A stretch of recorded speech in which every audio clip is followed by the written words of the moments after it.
God, we thank you for another Sunday morning.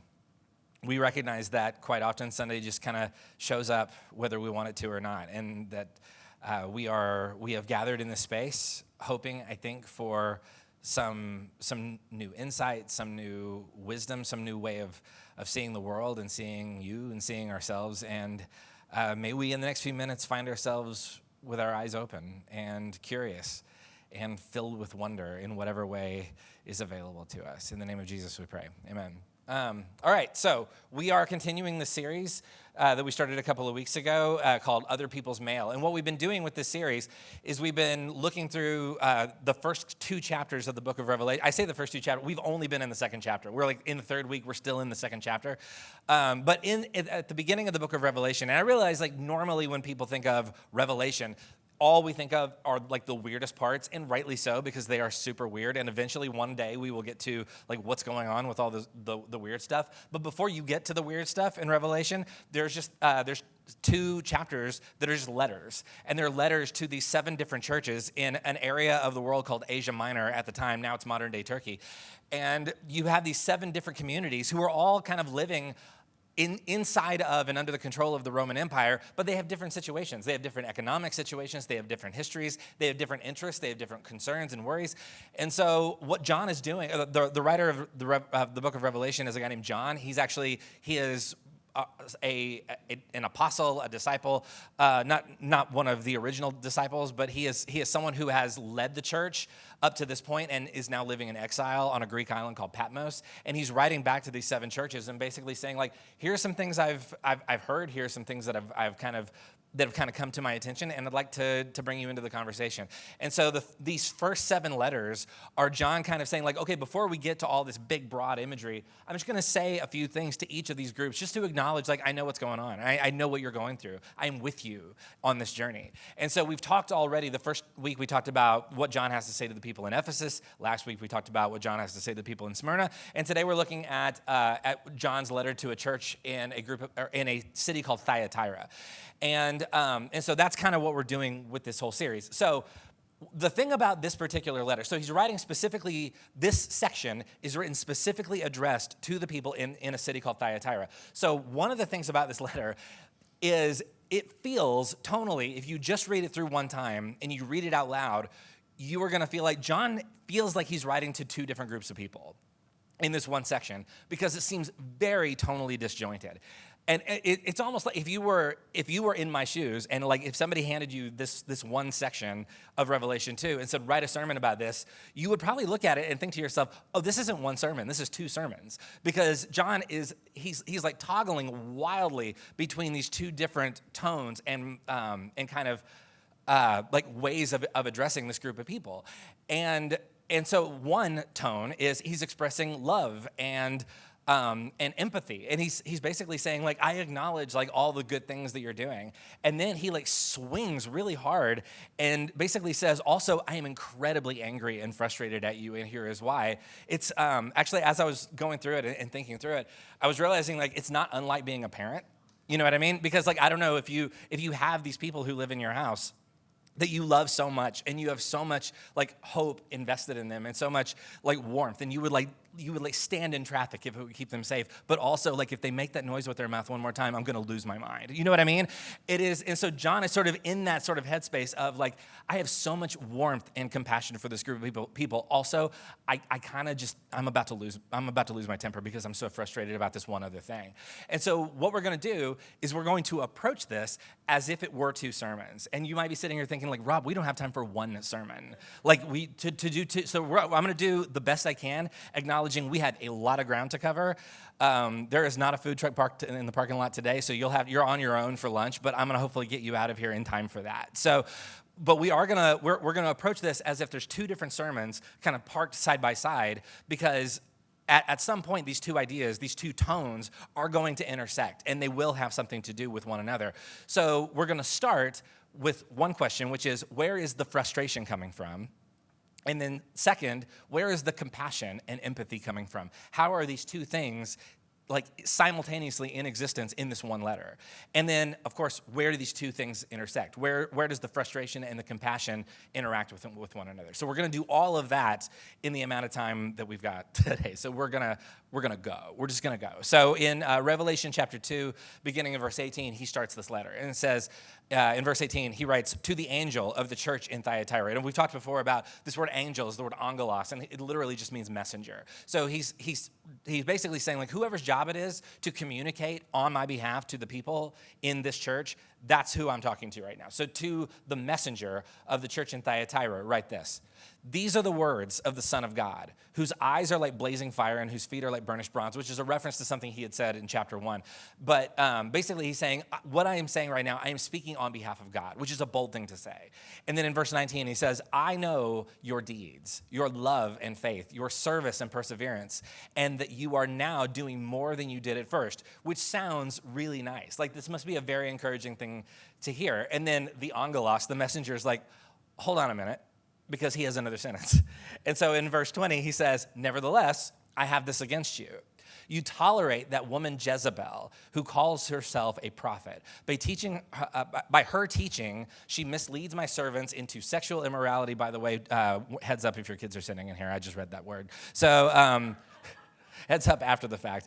"And the eating of food sacrificed to idols. I have given her time to repent of her immorality, but she is unwilling. So I will cast her on a bed of suffering, and I will make those who commit adultery with her suffer intensely unless they repent of her ways. I will strike her children dead." So we've come a long way from those first two sentences of, like, you guys are doing great. By the way, there are children who may be struck dead. And then it says, "Then all the churches who will know that I am he who searches hearts and minds, and I will repay each of you according to your deeds."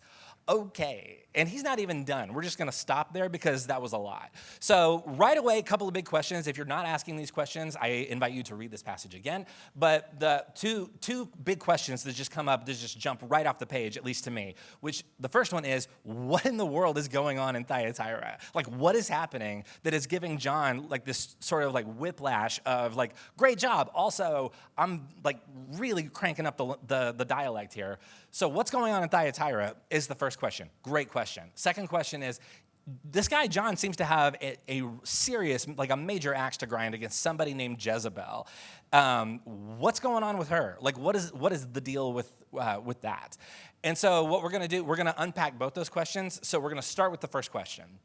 The first question is, what is going on in Thyatira? What is the circumstance in this particular city that John is kind of speaking into? Or not just that, but, like, what is the atmosphere? What is the culture of Thyatira like? And how might this letter be reflective of that? So the major thing you've got to understand about the city of Thyatira is first of all, it's a relatively smaller city compared to the two that we've already looked at. Ephesus and Smyrna are bigger and more wealthy than Thyatira is because they're both coastal trade hubs.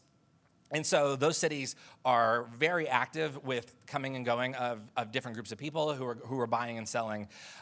Thyatira is more inland, and because of that, it's slightly smaller, but it is also still a very prosperous city. But it's not prosperous because of trade; it's prosperous because of manufacturing.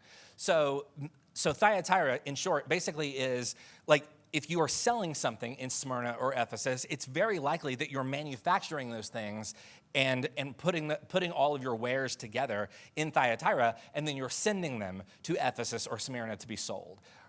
Smyrna, whatever. I had a hard time with that last week too. So anyway, either way, if you live in Thyatira, it's very likely that you are involved in some level in a manufacturing business. So it's primarily, the city, Thyatira, is primarily run through something called trade guilds. So lots of different people who live in Thyatira who did different professions, such as, like, if you were a tailor or a farmer or, like, a dealer in fine, rare cloth, you would have been a member of something called a trade guild. Every person who does a profession in Thyatira would have been a member of a trade guild, which is basically like a first century version of a union in a lot of ways. And Thyatira had the highest concentration of trade guilds in the ancient world at this time. Great for your trivia night. So if you're just needing to know that. So Thyatira has a massive activity of these things called trade guilds. If you wanted to exist or thrive in Thyatira and make a living doing any kind of manufacturing work at all, you were required to be a member of a trade guild. You had to do it, otherwise you can't do business in Thyatira. If you were not in a trade guild, there's no way anybody else in town is going to trade with you or to do any kind of business with you, because it's all just an interconnected series of networks. So what trade guilds would do a lot of things that you would probably kind of guess what they would do. One is if you got into legal trouble, your trade guild would help you provide legal support.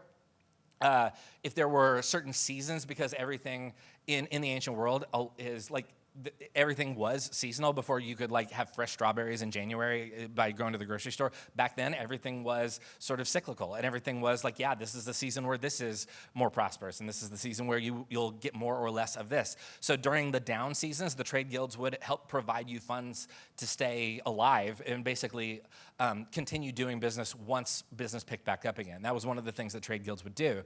And so they would keep the network open for you to do business with other people in the community. They would like make connections for you so that you wouldn't just be sitting there wondering like, is anybody going to buy this thing if I make it? Being a member of a trade guild really was the entire difference between can I thrive and prosper, or am I going to kind of have no one to do business with around here? So that's what's going on in Thyatira. The world of Thyatira is run by trade guilds. Here's where this gets really complicated. Trade guilds are not only economic groups, they're also religious groups. So Thyatira is a little further east than the other cities we're talking. Like I said, it's a little further inland. So it's a little further east. So the gods that they're influenced by are a little bit different. They're not only traditional like Greco-Roman gods, like what we often will talk about here. There are also more Asiatic gods, so gods that originated primarily from the continent of Asia. And so the trade guilds were more tended to be more influenced by the worship of one specific god, and it was a god named Tyrimnos. And so this is a picture of a coin with Tyrimnos' image on it. And so lots of coins in Thyatira would have had this image or some other, like an image of Tyrimnos on it. And also there was another goddess named Sambithi who was also directly associated with Tyrimnos. So the activity of the trade guilds in Thyatira was in a lot of ways driven by worship and devotion to Tyrimnos and Sambithi. So the worship of these two gods was a large part of participating in the worship, the participation in the trade guilds was a large part of worshiping these two gods. These two things are interconnected. This would have included attending and participating in various religious feasts, festivals, other not PG-rated activities that maybe you would have been expected to show up at and participate in. But if you aren't participating in these things, you can't be part of the trade guild, because it's almost like we don't trust somebody who's not engaging in this whole thing like we are, which means you cannot be in good standing with the local economy, which means you can't do business with anybody in Thyatira. So the world of Thyatira is interconnected between economics and religion. Religion and economics are married to each other in Thyatira. And if you're not in good standing with one, then your life in the other is in jeopardy. Economics and religion are so deeply entangled that if you are at odds with either one, you're at odds with both of them. So that's what's going on in Thyatira at this time. So that's the answer to the first question. If you're asking, okay, well, what's going on in Thyatira? What does the world of Thyatira look like when John writes that? That's what this is. That is the primary driver of what's going on. This is what is keeping this city alive. So which leads to the second question and the more kind of odd question, which is John seems to have a lot of strong words about somebody named Jezebel. And why does John have such strong feelings about this particular person? So here we've got to really kind of dig deep into the weeds. And so when John shifts his tone, he says, some of you tolerate that woman Jezebel. And so we gotta, first of all, acknowledge this is not an actual person who lives in Thyatira. And we'll get to what I mean by that in a minute. So, and this is why it's going to feel like we're going way off course, but hopefully it's going to make sense in a minute. So very important, anytime you're reading the book of Revelation, something that's really, really important is to understand every person who's reading this, or most of the people reading this at the very least, would have had a deep sense of Jewish history and consciousness. John is not writing this out of a vacuum. A lot of the people who are receiving this letter have a deep understanding and history of Jewish thought, teachings, and consciousness. So because of that, John often will use Jewish shorthand that would have immediately been understood by his original listeners, but like thousands and thousands of years later, it maybe gets a little bit lost in translation. So John's going to use language that his first readers are going to be like, got it, I totally understand what you mean. But to us, it's like, whoa, who are we talking about here? So what we then have to do is ask, okay, how would a first century Jewish person who heard these words, what would this have sounded like to them? So if you're writing to a Jewish audience and you bring up the name Jezebel, what kind of story are you calling back to? This is the primary question of this reference. So when John talks about this person Jezebel, he's not talking about a person who lives in Thyatira at all. He's actually speaking in code. And to a Jewish conscious audience, this would have immediately clicked right in. Everybody would have known exactly what John's talking about. Because, okay, so now we're here in Revelation, which is written somewhere around like 90, in 90 AD, CE, whichever one you like. And then, so now what we've got to do is we've got to back up several hundred years. Hundreds of years before the book of Revelation was written, Israel has a king, and that king's name is Ahab. Ahab is not remembered as a good king. In fact, Ahab is generally kind of in Jewish consciousness and historically, Ahab is mostly remembered as a bit of a weasel. That's the original Hebrew. He's a bit of a weasel. I think. I'm not really sure. I haven't looked into that. So, but that's what we'll call him. He was a bit of a weasel, and so not highly regarded in like the collective memory of the people. So a lot of the negativity about Ahab's reign had to do with his wife, whose name was Jezebel. So, also, by the way, quick trigger warning. In a minute, not right now, but just in a minute, we're going to vaguely talk about a practice of self-harm. And so if that's something that is, that I just didn't want that to sneak up on anybody. And so it's coming soon. I just wanted y'all to be aware of that. So that's coming soon. So we have this king named Ahab, bit of a weasel, and his wife Jezebel. So in 1 Kings chapter 16, we learn a little bit about these two individuals. In verse 30 of 1 Kings 16, it says this. It says, Ahab, son of Omri, did more evil in the eyes of the Lord than any of those before him. Not great. Then in verse 31, it says, he not only considered it trivial to commit the sins of Jeroboam, son of Nebat, but he also married Jezebel, daughter of Ethbaal, king of the Sidonians, and began to serve Baal, or if you grew up where I did, Baal, whatever, and began to serve Baal and worship him. He set up an altar, the king of Israel, set up an altar for Baal, which is not the same God that we find worshipped in the Bible.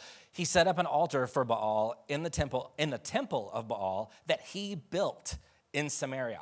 All kinds of problems with this situation. So this king, Ahab, marries this woman, Jezebel. Jezebel is from another country with another set of beliefs and another set of religious practices. So Jezebel comes into this kingdom and brings her religious practices with her.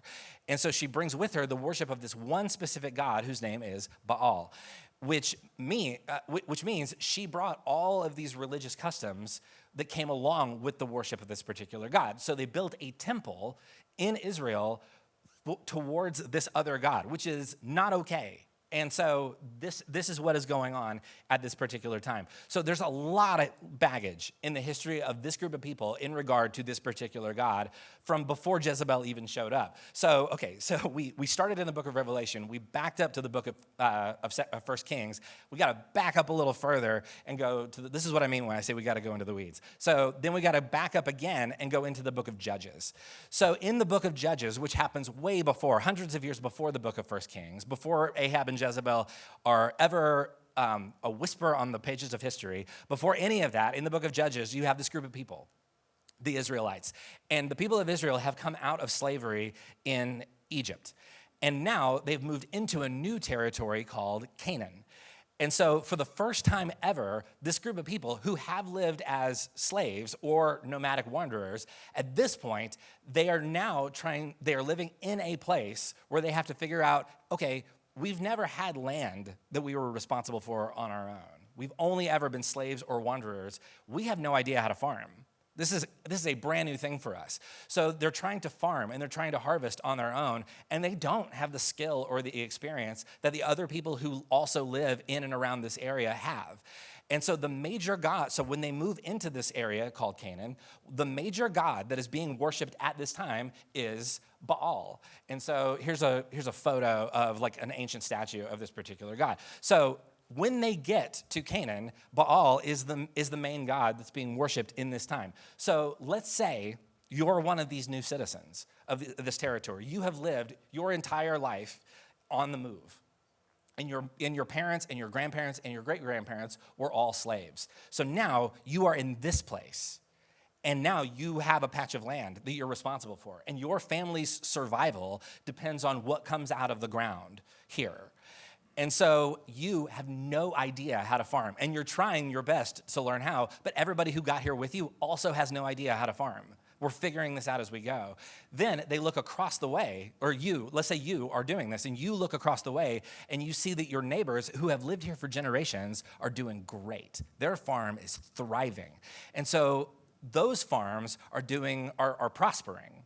So you go to your neighbor, and you say, hey, what are you doing that I don't know? Like, can you teach me what it means? Like, how do I grow crops in this land? I've never done this before, and you clearly are very good at this. What is your trick? What is your secret? How do you get your crops to grow? What do you think the neighbor says? Do they say, oh, well, it's all about it's all about irrigation, and it's all about seed implantation, and you have to be really diligent about like how and when you set things up and how you till the soil and all these things. They may say that, but that's not going to be the main thing that they say. What do you think they're going to say? They're going to say, oh, of course, all of our crops are a gift from Baal. Because not only is like the weather an important factor, or not only are all of the other things that go into this important, but if Baal is not happy with us, our crops won't grow. So the only way to make your crops grow is to make sure Baal is pleased with you. So that's what your neighbor has probably told you if you're trying to figure out how to farm for the first time. Baal, by the way, was a fertility god. He was often referred to as the owner of the soil. So this is a big part of what it means to prosper at this particular time in the minds of people who living in the ancient Near East in this time and in this place. So this is a story in which the economy has a religious component to it. Are you with me? Does this sound familiar? So like a long time before Thyatira, you have this group of people asking, how do I make my crops grow? How do I survive? How do I feed my family? How do I become prosperous? And the answer becomes, oh, of course, if you don't keep Baal happy, he won't bless your crops. So if your crops aren't growing, you might come to believe that Baal is angry with you. And one way that people would try to show Baal how devoted they were to him was, and here's where the trigger comes in, was to intentionally harm yourself. Like your physical body. And so like things like whipping yourself or cutting yourself open, some kind of self-mutilation, basically as a way of showing that you were so devoted to Baal that you were willing to like do harm to your own physical body. And so this is what it means to worship this particular god. So if you really want your crops to grow, you might be willing to do harmful things either to yourself or someone else in order to become economically prosperous. So that is the origin story of this people's relationship with this particular god. So now let's jump back over to 1 Kings with Ahab and Jezebel. So in 1 Kings 16, Jezebel has reintroduced Baal into the religious ecosystem of the people after that has kind of come and gone from when they originally showed up. So a few years later, there's a famine. So in 1 Kings 18, chapter 2, or verse 2, it says this. It says, now, the famine was severe in Samaria, which is where the temple of Baal was. So now the famine was severe in Samaria, and Ahab had summoned Obadiah, his palace administrator. Then in parentheses, it says, Obadiah was a devout believer in the Lord. While Jezebel was killing off the Lord's prophets, Obadiah had taken hundreds of prophets and hidden them in 2 caves, 50 in each, and had supplied them with food and water. So, like, the prophets of God are now on the run because Jezebel is hunting them. And so in verse 5, it says, Ahab said to Obadiah, go through the land to all the springs and valleys. Maybe we can find some grass to keep the horses and mules alive so we will not have to kill any of our own animals. So things have gotten so desperate. The famine has gotten so bad that they are doing everything they can to keep from having to kill all of their own livestock just to live. And so meanwhile, the queen, Jezebel, is out there committing prophetic genocide, basically. So the question becomes, okay, if you're in the middle of a famine, your main concern is, how do we keep everyone from starving to death? Why is the queen of this nation out killing prophets? Like, what does that have to do with anything? Oh, right, it's because the economy and the religion of the day are interconnected. They're locked together. So a famine is an economic crisis. Why, in the midst of an economic crisis, is the queen killing prophets of another god? Because an economic crisis in this world is also a religious crisis. So from the perspective of Jezebel, the famine is being caused by prophets to this other god who stands in opposition to Baal. Baal is angry that there are prophets to other gods. So the only way to please her god is to kill all of the people who worship the god that she doesn't like. Are you with me? So again, what does any of this have to do with John's letter to the people in Thyatira? So, because again, like we've gone way, way down the rabbit hole, right? Like we've talked about like the origins of this particular god. Why is this queen out killing people for like basically for worshiping this particular god? Oh, right. It's because she deeply believes that the crops won't grow unless all of the people who are angering Baal are dealt with. So it's possible for someone's desire for economic gain to do serious harm and violence to other people. So John writes so now jumping back over to Revelation, John writes to the Thyatirans, and he says, you tolerate that woman Jezebel. What is he saying? What does any of this have to do with a story from hundreds of years before this? What is John saying? He's saying, you remember all those stories about how we had this queen who did lots of evil things. And those evil things were motivated by serving a God who was all about economic gain. That economic prosperity and basically growing your bank account and giving us the ability to get more and more and more actually ended up doing lots and lots of violence and harm to everybody else. So what happens when we allow the need for economic gain to be the primary thing that drives our religious practices? What happens when our need to succeed financially begins to determine how we treat other people and what kinds of behavior we find acceptable? Because thousands of years ago, it was possible for us to sacrifice our own moral convictions because we thought it would get us a little bit more money and a little bit more power. That was just thousands of years ago, though. That would never happen today. So we have this ancient story, and John is calling back to a different ancient story and saying, this thing that you're going through in Thyatira, it's not new. We've been here before. We've actually been here a lot of times. And so in Revelation, so what happens when we allow the need for economic gain to be the primary thing that drives our religious convictions and our religious practices? What happens when our need to succeed financially begins to determine how we treat other people and what kind of behavior we find acceptable? This is the question that John is putting to us. In Revelation, John refers to Jezebel and says, I will strike her children dead, which again, at face value, very harsh. But again, it's not literal. There is no Jezebel in Thyatira. There are no Jezebel's children in Thyatira. John is making a metaphorical point. What is he saying? He is talking about the people who subscribe to this way of living in which economic gain is more important than morality and ethics and how we treat one another. So, and so when he talks about people being struck dead and death in this context, in the Hebrew mind, death and life are not always about just the state of your physical body. This is not a biological conversation quite often. This is about, am I or am I not becoming the person that God has created me to be? Are we as a people becoming the people that God has created us to be? In Hebrew consciousness, death is what it looks like to become less and less human.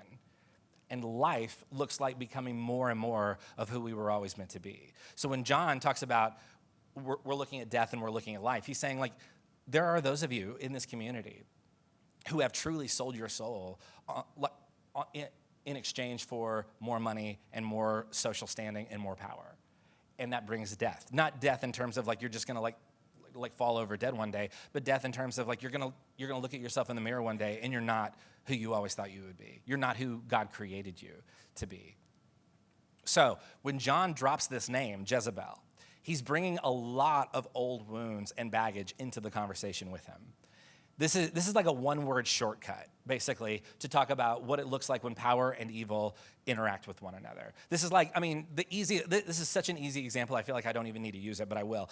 But like, if you were having a conversation today about somebody like using their power to do like deep, like permanent harm to other people, if you needed a shortcut, you could be like, you could refer to this person as like reflecting the memory of Hitler. You know what I mean? Like if you say Hitler, everybody knows what you're talking about, right? Like it is a one-word shortcut to like, okay, now we all understand we're talking about power and evil, like just engaging, like in, like basically shaking each other's hands.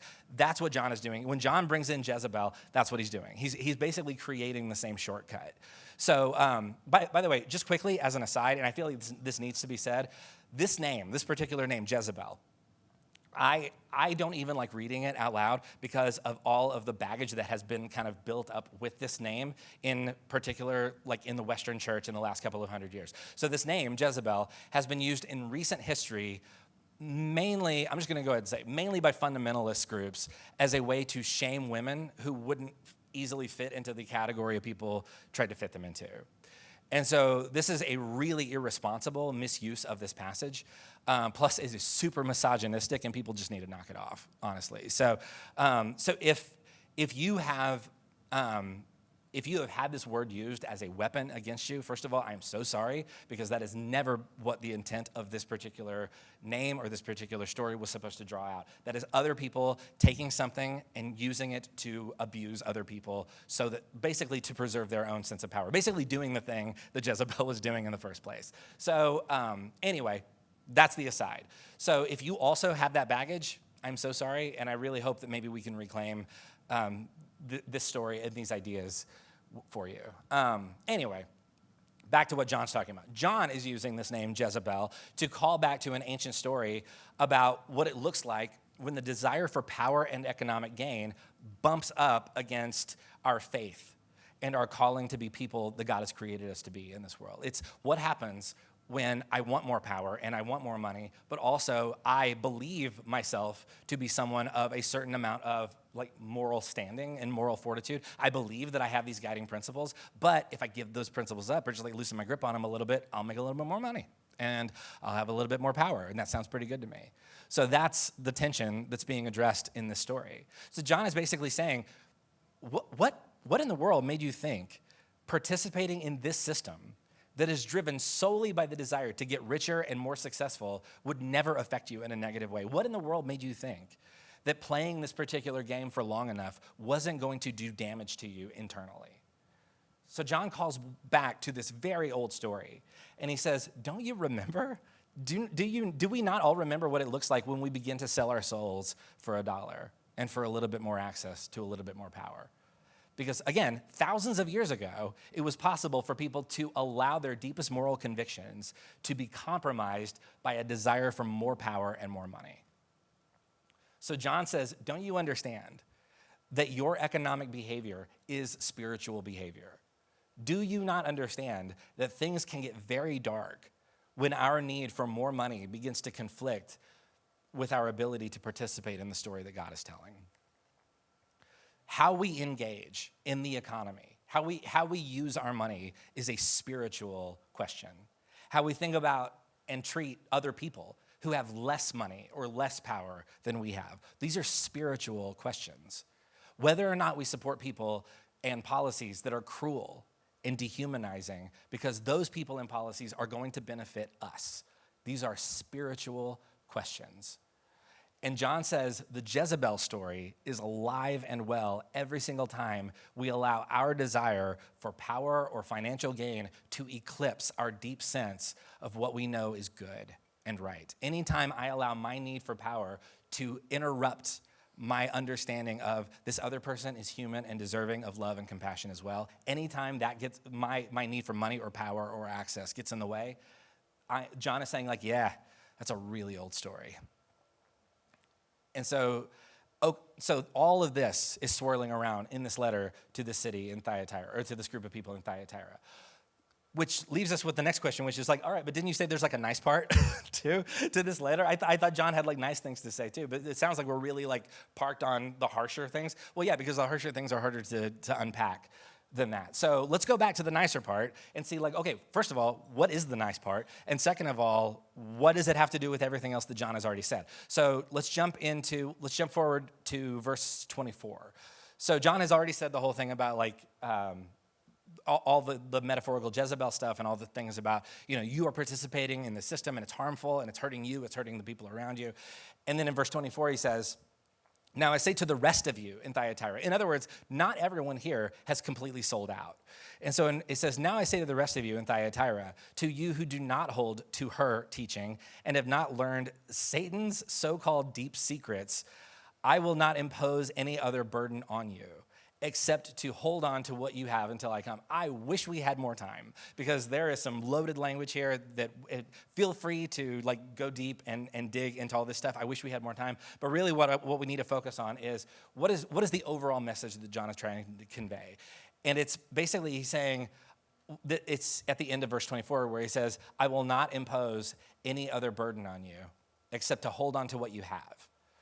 And so he says, some of you have sold out. Some of you have completely allowed your need for more money and more power to basically erode your sense of what is good and what is right and what is what brings life into the world. But some of you haven't. And here's what I want to say, and to this John saying, here's what I want to say to the rest of you. Here's what I want the rest of you to do. Nothing. Just hold on. Hold on to what you have. Continue being who you know you were created to be. So for people in the community who worry that they need to keep doing more to be worthy of love and grace, for people who are like, yeah, but I haven't done this, and I haven't gone this far, and I haven't like ratcheted it up and up and up, my level of like faith and devotion or whatever, John says, yeah, don't worry about it. There's nothing you should be expected to do. Just hold on. Here's what I want you to do. Absolutely nothing. Where does this idea come from? This idea is basically what John is saying is like, you are being offered grace. And I really hope you will accept the reality of, yeah, but grace means there's no more expected of you than what has already been given. And so in Matthew 23, there's this section where Jesus confronts these religious leaders. And this is a section of Matthew called the 7 woes.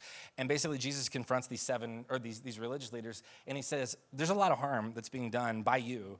And he begins to kind of unpack what that looks like. And so in Matthew 23, verse 1, the first thing he says, then Jesus said to the crowds and his disciples, the teachers of the law and the Pharisees sit in Moses' seat, which means they have a lot of power. So you must be careful to do everything they tell you, but do not do what they do, for they do not practice what they preach. They tie up heavy, cumbersome loads and put them on other people's shoulders, but they themselves are not willing to lift a finger to move them. So Jesus here is addressing the reality that every once in a while, there might be a religious person or a religious group that is very eager to come to you and point all the ways that you aren't doing something right, all the things that you should be doing or the things that you're not doing enough. And Jesus says, that is no good if no one is willing to help you carry that burden. And so John says, so Jesus says, like, yeah, the people who are most quick to tell you that you're doing it all wrong, they will not, in Jesus' words, they're not willing to lift a finger to help you. And so Jesus says, that's not helpful. And so John uses similar language and says, basically John says, you are enough. You don't need to do anything else to make yourself worthy of love and grace. And so it feels like these two messages, the whole, just all like this very harsh language about power and money, and this whole thing about like, also, by the way, you are enough and there's nothing that you need to do. It feels like these two messages not only have nothing to do with each other, but almost are like two different messages that shouldn't be in the same place. But think about this. In our world today, the two main critiques of the local church are these. One, they are only interested in power and money, which, fair. And then, so that's the first critique that you will find quite often in the American church in 2026. All they care about is power and money. They will give up their deepest held principles if it means they'll have a little bit access to a little bit more power. That's a fair critique. That's one. And two is that the local church manipulates people through dogma and guilt. These are the two main critiques. And in this one letter to Thyatira, John says, maybe Jesus isn't on board with either of those things. If a church or a faith community is being controlled by a desire for more money or more access to political or socioeconomic power, that's a problem.